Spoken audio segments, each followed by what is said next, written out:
Are you finally ready to travel alone? If you found your way to this video, I'm thinking that you are. But if you're wondering where to even start planning and making your solo trip a reality, then stay tuned. In this video, I'm giving you a step-by-step guide for how to plan a solo trip, whether it's your first one or your next one. I hated my first solo trip in my 20s, tried again in my 30s, and fell in love with it. Since then, I've traveled solo to places like Japan, Costa Rica, Mexico, Italy, Portugal, Greece, and more. And this is actually the perfect time for me to record this particular video because I am in the solo trip planning process at the moment myself. I, in fact, just booked my next trip before turning my camera on. Now, if you're still spiraling in the doubts and fears that often come up when we embark or decide to embark on a solo trip, then one, know that that's totally normal. Two, know that I have more videos coming about how to navigate all of those different fears, doubts, and uncertainties that you might be experiencing. So make sure you hit subscribe because those videos are coming next. This video is more about the practical steps. And the very first one I'm about to recommend to you might not seem like it, but it really lays the launch pad for the entire rest of your trip planning process. And that is, take a moment to intentionally check in with yourself and understand yourself as a solo traveler. Now you might be thinking, no, Sheen, I haven't taken a solo trip yet. I'm not a solo traveler. Fine.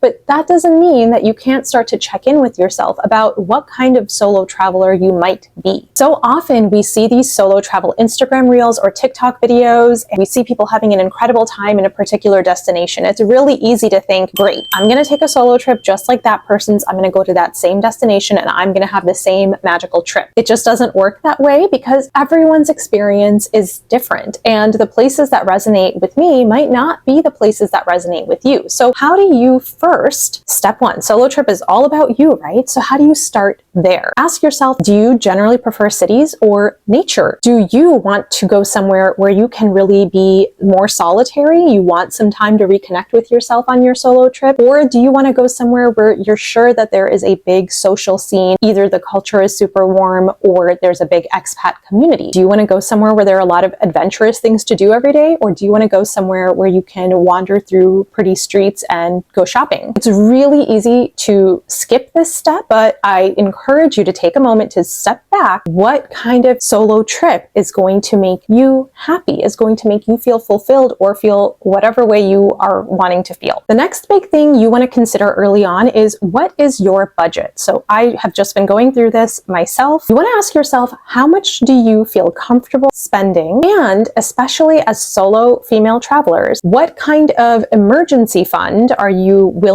to comfortably bring with you as well, just in case? Better to have a little bit of a cushion for your safety in case the need arises. Maybe you have to change accommodation, something sketchy. Maybe you have to take a taxi for some unexpected reason. What kind of buffer are you willing to have that you're going to feel comfortable with in addition to your overall budget? And then what do you want your budget to be allocated for? Do you really care about staying in a really nice place? Do you have a bucket list hotel in your mind and you want to splurge on accommodations? Or do you not really care about spending too much on where you stay? You really want to spend on a particular experience, or you really want to go shopping in this destination, or you want to do a lot of foodie activities and fine dining experiences. Whatever that is, be thinking about, what do you like to do? Where do you want to put your money during your solo trip? And then also, this helps you decide how long of a trip to take. Does your budget and the way that you would ideally like to allocate it on a solo trip mean that you should take a shorter trip but go all out, or a longer trip but be a little bit more minimalistic with your spending so that you can go for longer and explore versus short, luxurious stay, depending on your budget? Also, it might help you to consider whether you should travel during peak season or go during shoulder season of your destination to potentially save a little bit there as well. Once you know where you stand with your budget, start looking at any potential destinations you have in mind. So I typically go on booking.com, which is what I did for this destination, to see how much are hotels averaging for my dates in this destination. You might also go on tour booking sites and see, okay, what is the average price of the different activities and day tours if I want to do any of those? And then you can also do some research into how much does food cost there. You can do this by looking up different blogs and blogs from people who have already been to that destination and see what their spending was like. You can look on Reddit, or you can go on Google Maps, look at the different destinations, pull up the types of places you might want to eat at, and look look at the menus and check out the prices. Next, once you have a sense of your budget in mind, you have a sense of what kind of solo travel destination you're looking for that's right for you, start to really go in depth with researching potential destinations. Ask yourself, first of all, do you want to stay domestic or go international for your first solo trip? And like I said earlier, what kind of social scene do you want? How easily do you want to be able to meet people? For first timers looking for solo travel ideas, I would recommend picking a destination with a minimal language barrier, easily navigable. You're able to get around on public transportation easily there. It's very walkable, good tourism infrastructure. And for trip duration, of course, you know yourself best, but I would say 4 to 12 days could be a good first solo trip length. Check out my previous video on some of the top solo travel destinations I recommend for women and why to be inspired and potentially find your destination. The other thing I encourage you to do when you're in this phase of researching the destination, once you have a pretty good idea of where you might want to go, even if it's a couple different places, join some relevant Facebook groups. So you can search things in Facebook like Travelers To or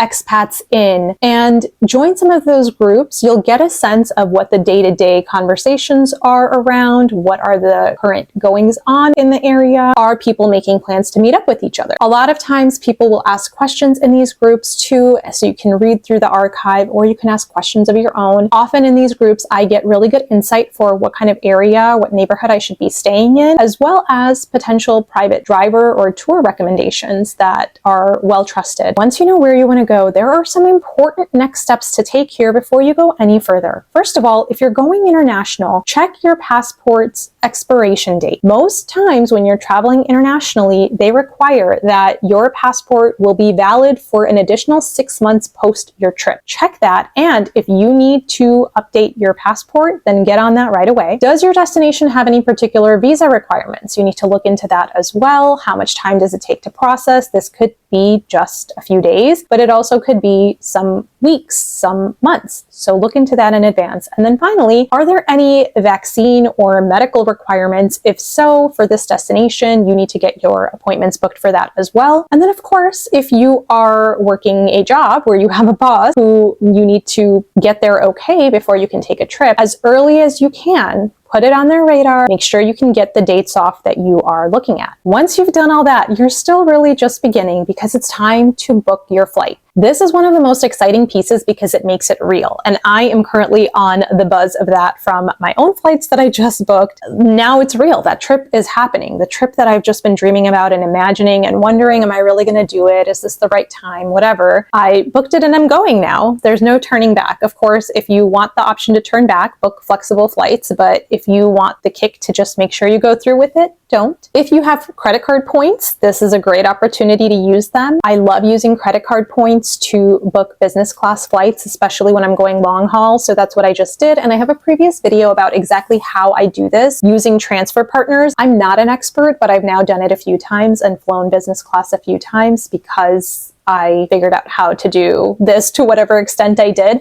I will link to the video where I talk about that in more detail in case you're curious. Points or not, get that flight booked. One piece of advice, when you book your flights, especially to an unfamiliar destination, do your best to plan it so that you are arriving during daylight hours. This is going to just make you feel a lot more comfortable. The airport's likely going to be livelier. It feels safer as a woman traveling alone than to land after dark. Now, I have landed after dark by myself in a couple places, including Guatemala and Colombia. I was fine. I was okay. But especially for someone newer to solo travel who might be feeling a little bit nervous, try to book your flights so that you arrive and it's still light out. And then take a moment in this planning process to celebrate because it's real. You're doing it. You took the first big step, but there's more. Now, this is the point in this video where I should tell you exactly who you're dealing with because I am not your type B friend.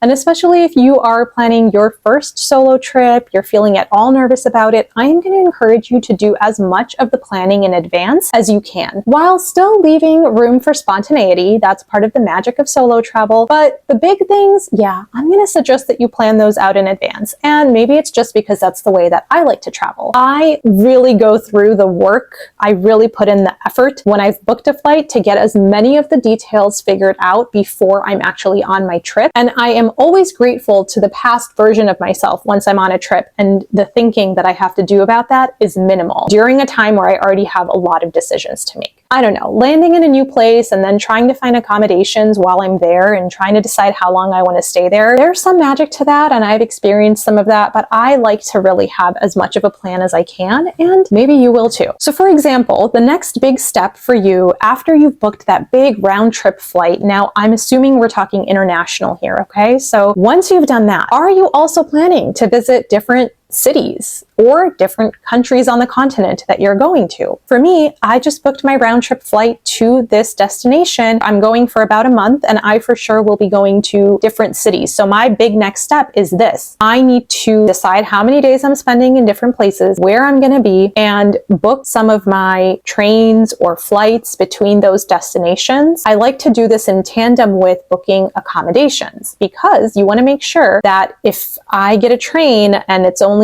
available on this date and time and not on that date and time, then I need my accommodations to start when I arrive. This is probably like my least favorite part of the planning process, because I find it to be very tedious and there's a lot of research involved, at least for the kind of person I am. But it is so helpful to then have that skeleton itinerary mapped out of when and where you're going to be and when and where you're going to sleep before you go. So part of the reason this part does feel a little bit tedious is that it involves accommodation research, which that's the next step. Regardless of whether you're doing multiple destinations within a destination or you're just going and staying in one place, this is a really important part of planning your solo trip, deciding where to stay. Not only is it going to factor into your experience from a sense of how comfortable you feel and how well rested you feel, it's also critical for women who solo travel to really be mindful about staying in areas where you feel safe. So take your time to research the different neighborhoods in the destination, learn about the different vibes that those neighborhoods have, learn about what areas might be better to avoid, especially at night when you might be walking back to your place alone or arriving back alone. Once you start to narrow in on where you might want to stay, pull it up on Google Maps and go to Street View and look around. Check the area to see what kind of businesses are nearby. Also, check how walkable it is. Is there public transportation nearby? And read the reviews. So I probably do this excessively, but I will read the reviews. I will scour them. I'll read all of them. I'll read the good ones. I'll read the bad ones. I will search safe, solo. I'll search these terms in the reviews to see, are there other people like me who have stayed at this accommodation and what was their experience? As far as type of accommodation, if you want to be able to meet people easier, like super easy, people are just falling into your lap, it's so easy to meet them, stay at a hostel. But I don't do this anymore. I used to, and it was super fun. I just cannot bring myself to do it anymore. I'm closer to 40 than I am to 30 at this point, so I have no qualms about saying that about myself. Plus, I have found that it is not a requirement to stay at a hostel to meet people. I have had great experience meeting people and making friends without staying at a hostel, and I have a whole other video on it that I will link here about how to make friends while solo traveling if you also don't like the idea of staying at a hostel. Before we go any further, these are some big steps, right? These are the mountain steps in planning your solo trip, and there are more big steps and even smaller but mighty steps coming up in this solo trip planning process. So in a moment, I'll also talk you through a high-level timeline of when you should do which step, but I also recommend downloading my free timeline checklist, which you can do by following the QR code on the screen or the link in the description below. This just maps it out for you, and I recommend having this open in front of you as you plan your solo trip and as the pieces of your upcoming solo trip start to come together, so you can make sure you're hitting all the big steps at around the right time in your planning process. After your flights and inter-country or intercontinental flights and accommodations are all booked, you can get into more of the fun parts, at least what I feel are more of the fun parts. Like, what are your must-sees, must-eats, must-dos? You don't need to plan your itinerary every day down to the hour. In fact, I advise against that. You want to leave spaciousness while you're on your solo trip to check in with yourself and say, what do I feel like doing today? And then you want to have this list with you so that you can make sure that you can pull from a menu of things that you know you really want to do, depending on how you feel in any given day or moment. What I will say is that if you're traveling during high season, then do book some things in advance if there's something you know you would be sad to miss out on, whether that be museum tickets, a cooking class, tour tickets, whatever that looks like. Also, as a traveler who used to live by this romantic ideal of I'm just going to walk into any restaurant and discover a hidden gem and some amazing food, more often than not, that has not worked out that way. And as someone who cares about foodie experiences and wanting to eat really delicious food while I'm out and about, I now make this part of my research process, and I encourage you to do the same. Make a list, or what I like to do is go in Google Maps, dig around and save different places, restaurants, takeaway places, coffee shops where they have great reviews, it's clear that they have delicious food. Make that list for yourself so you have it and you have some ideas of where you can eat really well. You can still pop into random places, but in case you don't have the best experience doing that, you'll know that you have some researched gems in your maps. If you're worried about dining alone, then look for some options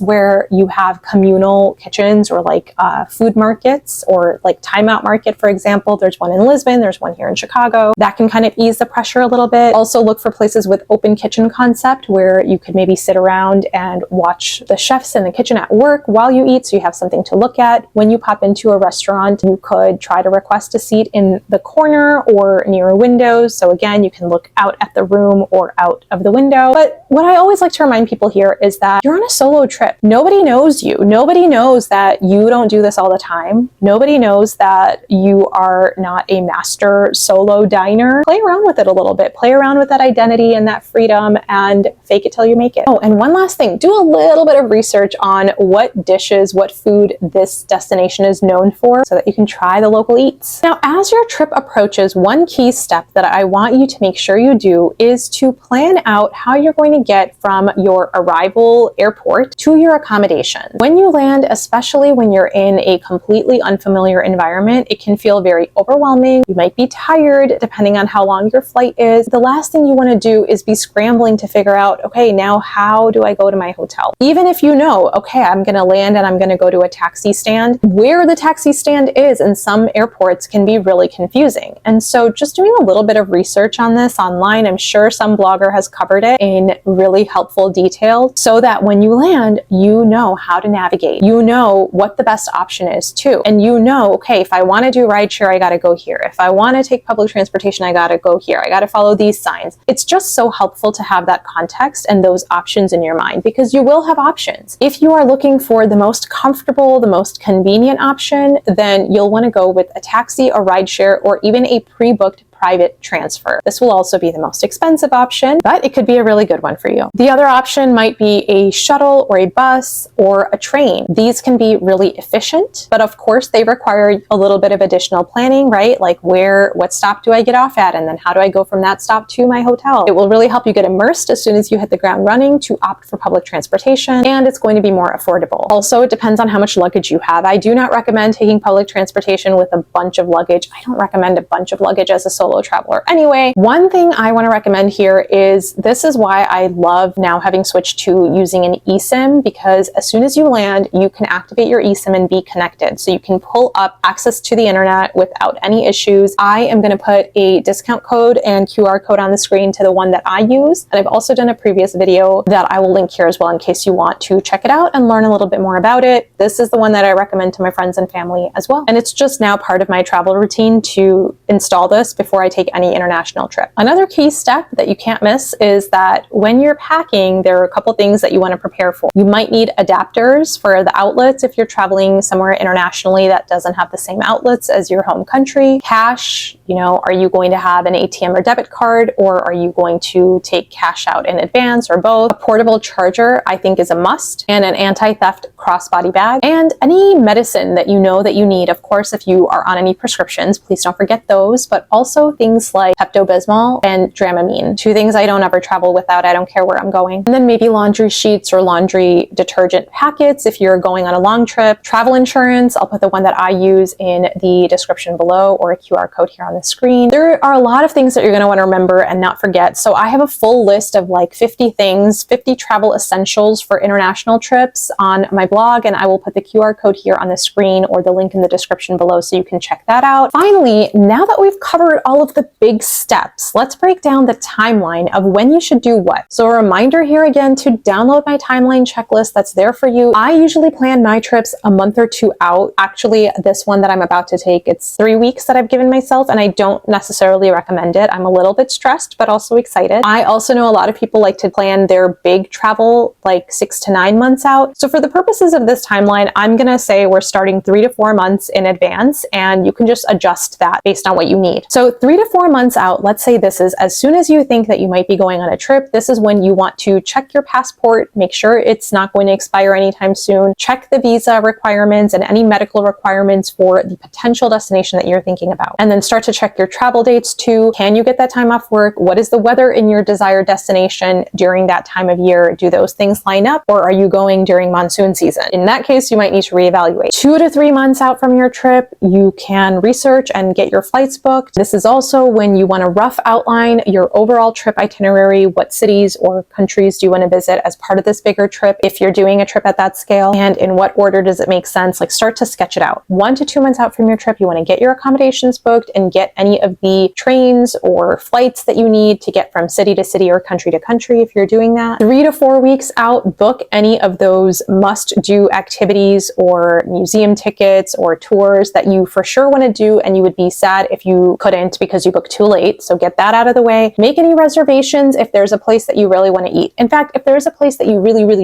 want to eat, you should probably do this as soon as you book your flights, is get that reservation, depending on how popular the restaurant is that you're looking at. 2 weeks out from your trip, share your itinerary with someone who you love and trust. Double check your money setup. Do you have the right ATM, credit card? Do you remember your PIN? Do you have any cash that you want to get out in advance? What does that whole situation look like? Figure all that out. Plan your airport to accommodation route, and look into any relevant apps that you will need for the destination you're going to. So for me, I'm going to Southeast Asia, and I will need Grab or Bolt for rideshare, for example. Or if you are going to Europe, you'll probably also want Bolt, or I think Free Now is the taxi app. So things like that. 2 days out from your trip, we're getting nitty gritty here, is when you want to install your eSIM, do your laundry. I'm not here to tell you what to do, but I would say do your laundry a couple days in advance. I hand dry a lot of my stuff, so I want to make sure nothing is damp before I pack it. Start actually packing bit by bit, or at least make your packing list, because you'll probably think of things over the next couple days that you'll want to add to it. Buy your travel insurance, and if you're traveling internationally,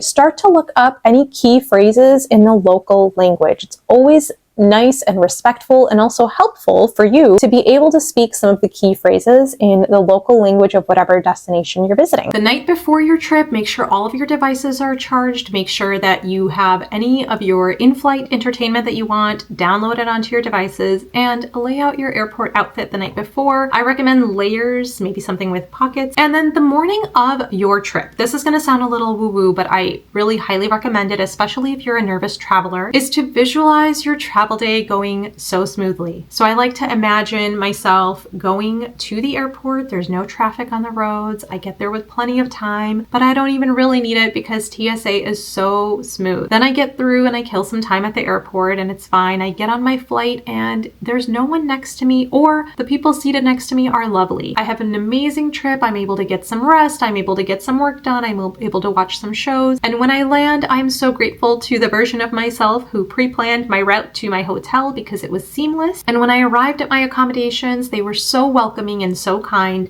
and I had just a wonderful travel day. Do that. And also, the other thing you should do on the day of your trip is to celebrate and to start having fun. Your trip doesn't begin the moment you land in your destination. It begins on your way to the airport, in my opinion. So celebrate yourself and be proud of yourself and start having fun right away. If you want help, support, or one-on-one guidance as you plan to take your first solo trip, then you can work with me by following the link in the description below or the QR code on the screen. I hope this was helpful, and I have a lot more helpful guides and travel tips and itineraries here on this YouTube channel or over on my website, so you can check that out as well. And I would love to know in the comments, where are you headed? Where are you thinking of going for your solo trip? Let me know.